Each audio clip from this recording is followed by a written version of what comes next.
Vous savez qu'en Afrique, il y a des personnalités, en Afrique et partout dans le monde, mais en Afrique, il y a des personnalités, il y a des artistes qui se mobilisent contre la pandémie de coronavirus pour expliquer et surtout pour exhorter les populations à prendre très au sérieux la menace que représente cette pandémie. Parmi elles, le reggaeman ivoirien Tiken Jah Fakoly. Il est avec nous ce matin en direct sur RFI. Bonjour Tiken. Bonjour Juan.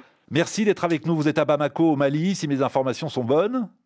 Exactement. Exactement, Au Mali. au Mali. Et vous souhaitiez justement ce matin être des nôtres en direct sur RFI, dialoguer avec les auditeurs pour faire passer un message. Qu'avez-vous envie de dire à tous ceux qui nous écoutent ce matin, Tiken?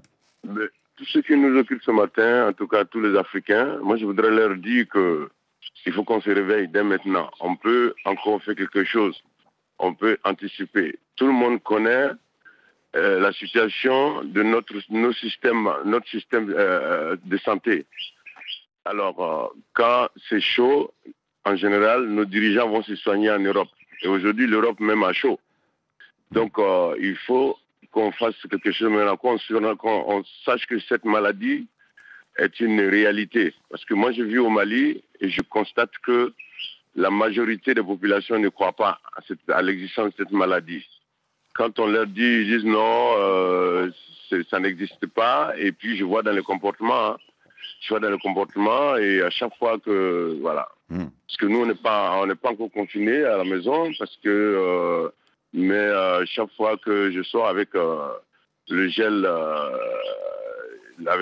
dans la main ou dans la poche, dans ma voiture aussi, et devant ma porte, j'ai mis de l'eau avec du savon. Tous ceux qui me rendent visite doivent laver leurs mains. Et quand ils rentrent dans la cour, ils doivent utiliser le gel. Et il y en a certains qui sont étonnés. Moi, je voudrais profiter de votre antenne pour dire aux Africains que si cette maladie s'installe ici, ça va être la catastrophe. Ça va être la catastrophe parce que notre manière de vivre est un peu différente de certains pays. Oui. Donc, oui. Si des pays, Tiken, décrètent le confinement, comme c'est le cas déjà un peu partout à travers le monde, est-ce que vous pensez qu'en Afrique, le confinement peut être respecté? Quand on voit que beaucoup de personnes gagnent leur vie au jour le jour, en vendant sur les marchés, en vendant sur le bord de la route, c'est leur seul salaire quotidien. Comment peut-on demander à ces personnes-là de rester à la maison? Si elles restent à la maison, il n'y aura pas de salaire, pas d'argent pour se nourrir et nourrir la famille.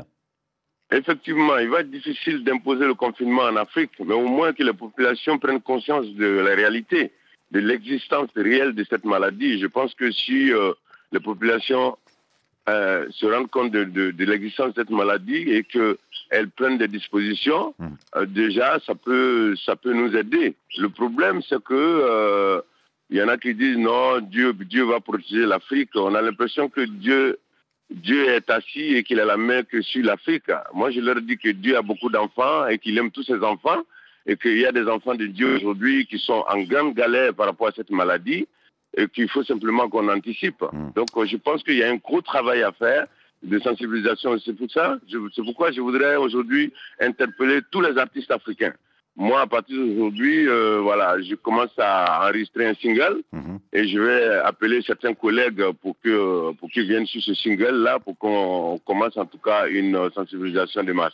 Merci beaucoup, Tiken Jah Fakoly. L'appel de Tiken en direct, il s'adresse à tous ses amis musiciens, artistes à travers le continent pour enregistrer cet album et puis ce message de sensibilisation destiné donc à la population, à nos auditeurs. Tiken Jah Fakoly, à bientôt. Et merci beaucoup. À bientôt, Ron. Et prends soin de toi. Et on prend soin de toi. Merci. On se tutoie dans la vie, on se tutoie aujourd'hui exceptionnellement sur l'antenne de RFI.